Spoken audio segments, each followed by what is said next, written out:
আজকে সকাল সকাল চলে গিয়েছিলাম বাচ্চার স্কুলে গিয়ে আমার ছেলের জন্য কিছু এক্সাম শিট কিনে নিয়ে আসলাম।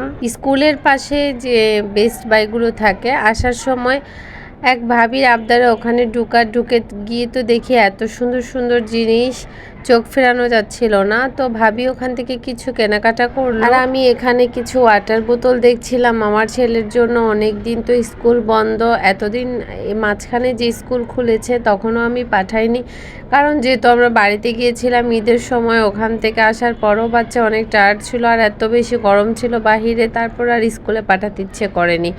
তো একটু বোতল দেখছিলাম কেনার জন্য, এই আর কি। তারপর বাসায় চলে এসেছি, আসার পরে সেই তো আবার রান্নাবান্না শুরু। বাহিরে এত বেশি গরম ছিল, ওখান থেকে বাসায় এসে আর রান্না করতে ইচ্ছে করছিল না। তাও কি আর করার, রান্না তো করতেই হবে। তো এখানে আমি একটু ডিম ভুনা করে নিচ্ছি ফার্স্টে, এই জন্য একটু মশলা দিয়ে এরপরে ডিমগুলো ভেঙে দিয়ে দিচ্ছি। এখানে আমি 4টা ডিম ভুনা করছি, তো 4টা ডিমই হচ্ছে আমি ভেঙে দিয়ে দিলাম।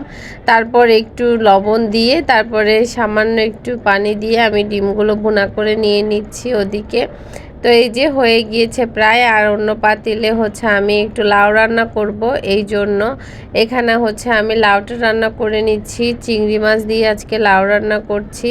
চিংড়ি মাছ দিয়ে লাউ খেতে অনেক মজার। আর এই লাউটা আমি স্কুল থেকে আসার সময় কিনেছি, অনেক কচি ছিল এই লাউটা, একদম ছোট ছিল, অনেক বেশি কচি ছিল। তো এই জন্য হচ্ছে চিংড়ি মাছ দিয়ে রান্না করছি।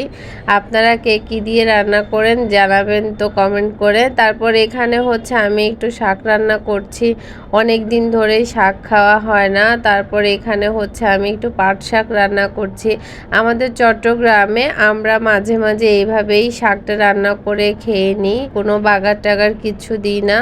তারপর এই যে এখানে আমি শাকটা ভালো করে ধুয়ে একটু কুচি কুচি করে কেটে নিয়েছি, আর দিয়ে দিচ্ছি ডাল, একটু পেঁয়াজ আর একটু রসুন, একটু মরিচ আর একটু হলুদ আর লবণ, সব কিছু দিয়ে আর একটু তেল দিয়ে এখন ভালোভাবে হাত দিয়ে একটু কষলিয়ে নিয়েছি। তারপর অল্প একটু পানি দিয়ে এখন আমি শাকটা চুলায় বসিয়ে দিব। ডালটা হয়ে গেলেই কিন্তু, ডালটা ফুটে গেলেই শাকটা হয়ে যাবে। তো ততক্ষণ পর্যন্ত আমি রান্না করে নিয়েছি, আর এদিকে কিন্তু লাউটাও হয়ে গিয়েছে। আর এই যে আমাদের শাক, এই শাকটা কিন্তু শুকনা মরিচ দিয়ে খেতে অনেক বেশি মজা গরম ভাতের সাথে। তারপর খাওয়া দাওয়া শেষ করে তো অনেক কাজ করেছি, তারপর ওগুলো শেষ করে বিকেলের দিকে বসে একটু সেমাই খেয়ে নিচ্ছি।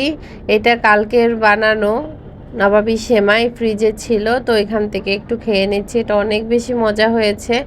তো আজকে এই যে ছোটোখাটো একটা ব্লগ আপনাদের সাথে শেয়ার করলাম, আশা করি ভালো লাগবে। আর ভালো লাগলে অবশ্যই আমার পেজটা ফলো করবেন, আমার ইউটিউব চ্যানেলটা সাবস্ক্রাইব করবেন, আমার ভিডিওগুলো আপনাদের ফ্রেন্ডস অ্যান্ড ফ্যামিলির সাথে শেয়ার করবেন। আল্লাহ হাফেজ।